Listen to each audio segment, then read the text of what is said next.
Bonjour à tous. Cette vidéo a pour but de vraiment dénoncer ce qui est en train d'arriver en France. Donc là, vraiment, je m'adresse de façon solennelle, si je peux dire, aux parents, aux enseignants et aux citoyens, plus largement. Parce que vraiment, là, l'heure est très très grave.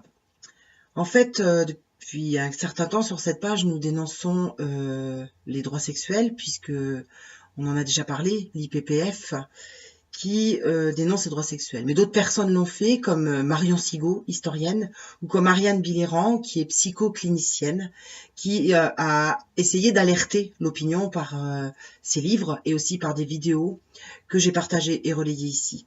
Les droits sexuels que l'ONU impose par le biais de l'Europe, tout simplement, comme un standard, comme une normalité, qu'elle fait entrer par toutes les portes de l'éducation nationale à la santé, mais aussi par des associations plus que douteuses. Et comme ça, sans notre consentement éclairé, puisque ce texte est tellement perverti et manipulé qu'on ne peut pas y lire quoi que ce soit de tangible ou de dangereux sans avoir un œil averti, un petit peu comme nos politiques qui parlent sans arrêt, ils associent des mots qui sont antinomiques presque à chaque fois.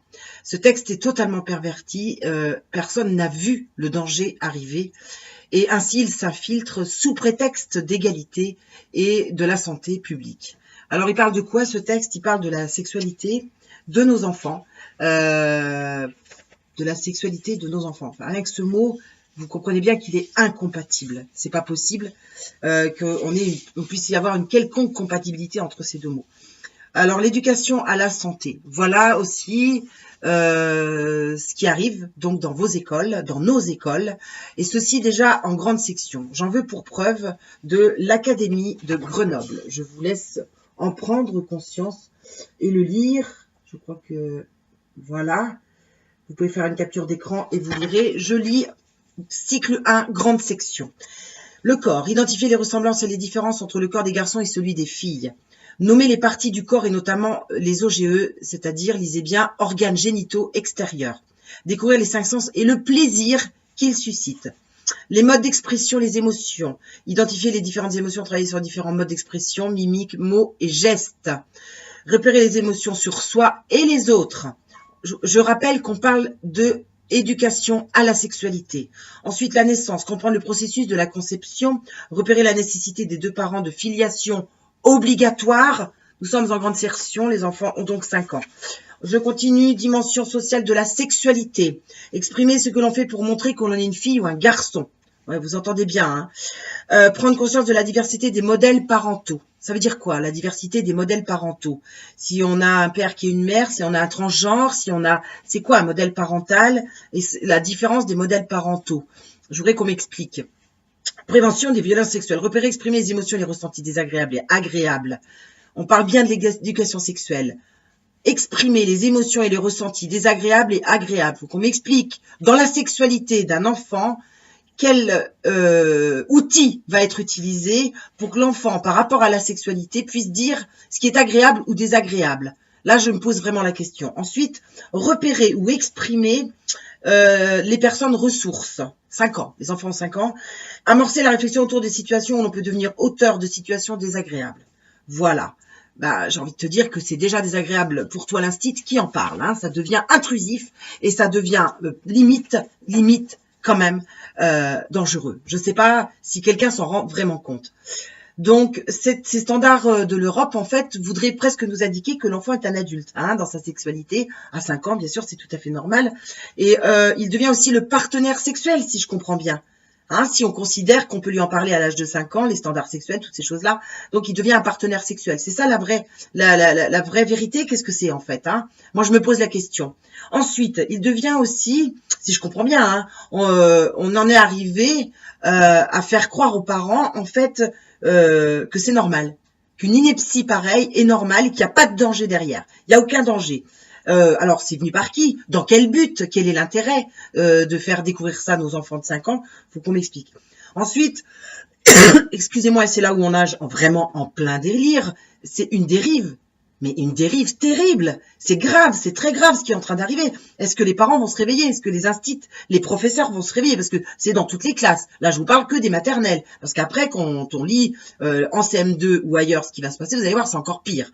Donc en fait, on est à nouveau dans on nous vole les enfants, c'est-à-dire on vole, premièrement, l'innocence de nos enfants. Ça, c'est sous des prétextes plus que fallacieux, pervers et surtout transgressifs. Parce qu'il transgresse le libre arbitre, déjà d'une part, et l'âge de l'enfant, c'est-à-dire qu'on essayerait de faire croire aux parents que les enfants ont une sexualité, hein, et ça appartient aux instituteurs, mais bien évidemment, ça appartient aux instituteurs, c'est-à-dire ils nous ont déjà volé l'éducation, et maintenant ils vont voler l'apprentissage de la sexualité à nos enfants. Mais où on va?